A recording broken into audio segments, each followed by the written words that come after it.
Teachers can't avoid making bad karma. Either we describe things that could happen and how to work with them, which then will motivate you, give you a sense of what to look for, and give you a sense of how to work with it if it should occur. Either we do that, or we don't. If we do that, we've done you a service and we've done you a disservice, because those things may not occur, and it sets up all sorts of comparison mind, and the medicine then becomes the poison. There's lots of different ways you could define enlightenment. One way that will help you perhaps be disabused of the comparison mind, I'd like to tell this story. Most of you have heard this story. Many years ago, I and another American Buddhist monk and a Japanese Zen Roshi, the three of us were interviewed for Japanese television. The interviewer asked me the question, "Satori to wa ittai nan desu ka?" Now you might know the word satori, that means enlightenment in Japanese, waking up. When you get right down to it, what is enlightenment? I turned to the other American monk who was more senior than myself, and he sort of turned to the Roshi. So that got passed on to the Roshi. This is Maezumi Roshi, whose lineage is very prominent in North America. Here you are, a Roshi. Presumably you know what enlightenment is. But now it's for the record, for the camera, for 500,000 people that are watching on television forever. You're on the spot. Satori to wa ittai nan desu ka? When you get right down to it, what is enlightenment? So he goes, Sa satori to satori denai to no kubetsu ga nakunaru koto deshu. I guess you could say it's the disappearance of the distinction between enlightenment and non-enlightenment.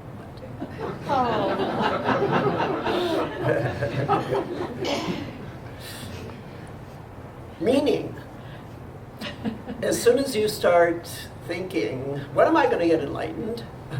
Why is this one more enlightened than me? Why haven't I experienced this? What am I doing wrong? You are making a distinction between enlightenment and non-enlightenment. The quickest door to enlightenment, right then and there, well, you know what it is. Stop making that distinction. If you keep that in mind, then people like me won't make so much bad karma by telling you all sorts of distinctions.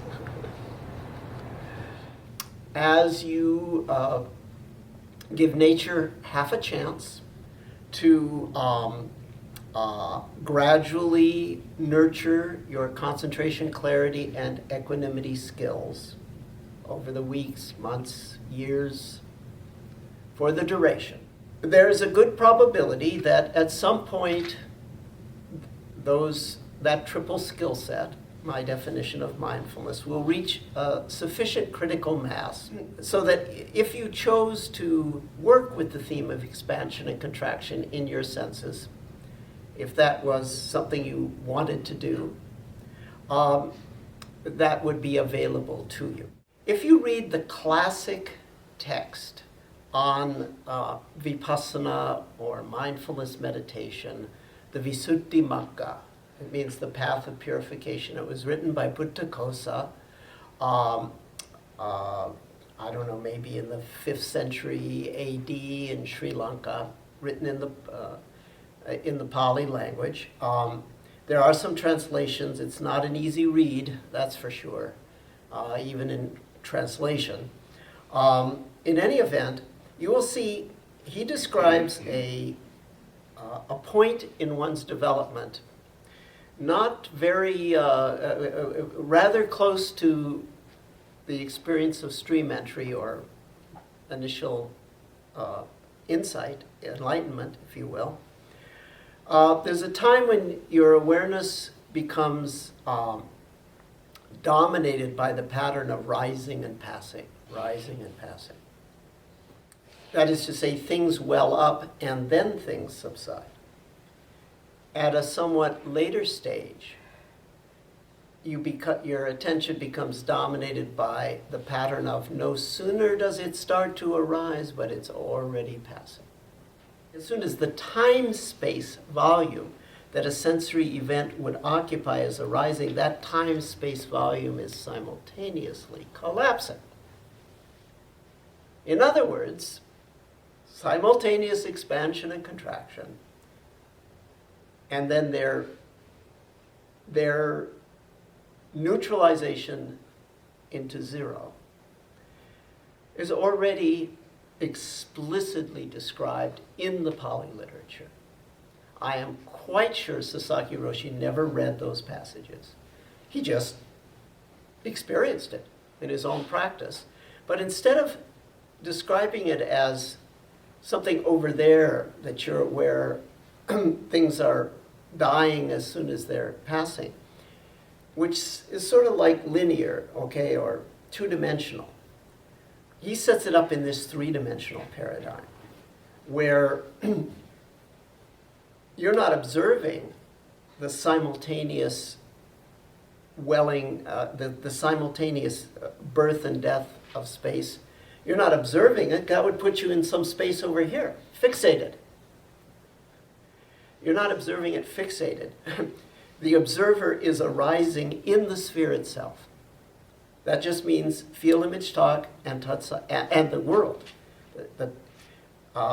Your body, mind, and your sight, sound, if you want to cut it up that way, body, mind, self, and the sight, sound world, they are arising both inside that time-space volume that is molding them through expansion and contraction.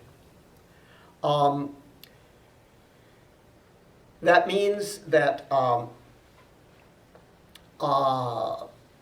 as you bop around in the world, as you look here, you look there, you are participating in the activity of impermanence. You're participating in the source. You're not observing the source. You're participating in the source.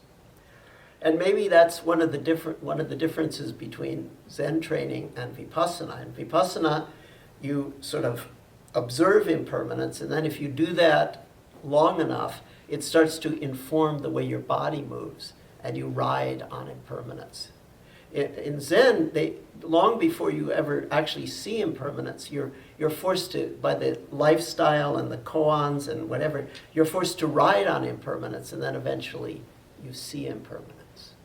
But in the end, you want to come to both. You want to be able to see impermanence and to manifest impermanence, to ride on impermanence.